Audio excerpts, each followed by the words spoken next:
இன்னைக்கு வந்து விஞ்ஞான கொள்ளை அடிக்கிறதுல திமுக மாதிரி அடிக்கவே வந்து சார் உண்மையிலுமே திங்க் பண்ண முடியாது. அவங்க இந்த வழியாக இப்போ பார்க்க போனால் இப்போ இந்த ரோட்டில் போனால் ஒரு பாலத்தை போடுறானுவோம். ஒரு பாலத்தை போட்டு இத்தனை கோடின்னு வந்து எஸ்டிமேட் காட்டுது. அந்த கோடி எத்தனை வந்தாங்க செலவாகணும் வந்து இவங்களுக்கு நல்லா தெரியும். அவங்க பண்ணுறது எல்லாமே ஏன் சார் மக்களுக்கு தெரியும் சார்.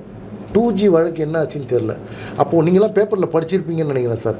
இன்றைக்கி வந்து ஒரு திமுகவுடைய ரொம்ப நெருங்கிடும் அவங்க வீட்டுக்கெல்லாம் வந்து ஒயர்லாம் போயிடுச்சு. ஆனால் வந்து ஒரு சின்ன அடையாளம் கூட வந்து இல்லாமல் ஆயிடுச்சாங்க.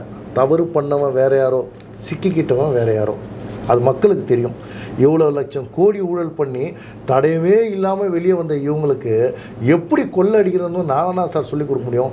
சார் இதோடைய காட்ஃபாதர் யாருன்னு நீங்கள் நினைக்கிறீங்க சார்? கலைஞர் கருணாநிதி தான் சார் இதுக்கெல்லாம் காட்ஃபாதர். ஏன்னா எப்படி எந்த மாதிரியான கொள்ளை அடிக்கணும் அதை வந்து என்னென்னா வந்து அதாவது அடித்தா கூட வந்து வலிக்காமல் உங்கள் கண்ணில் கண்ணீர் எப்படி வரும்னு சொல்லி அவருக்கு நல்லா தெரியும் சார்.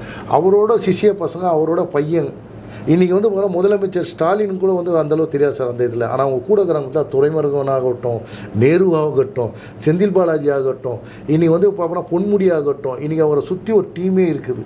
ஏன் அதை தான் நான் மறுபடியும் குறிப்பிட்றேன். இன்றைக்கி அந்த இடத்துல வந்து இன்றைக்கி வந்து சொன்னார் எங்கள் ஆட்சி வந்துச்சுன்னா நீங்களாம் வந்து மணல் அள்ளிக்குங்கோ இதென்ன பண்ணிங்கன்னு எப்படி சார் சொல்ல முடியும்? ஏன்னா முதலமைச்சருக்கு அதில் பங்கா என்னன்னு எனக்கு சந்தேகமாக இருக்குது சார்.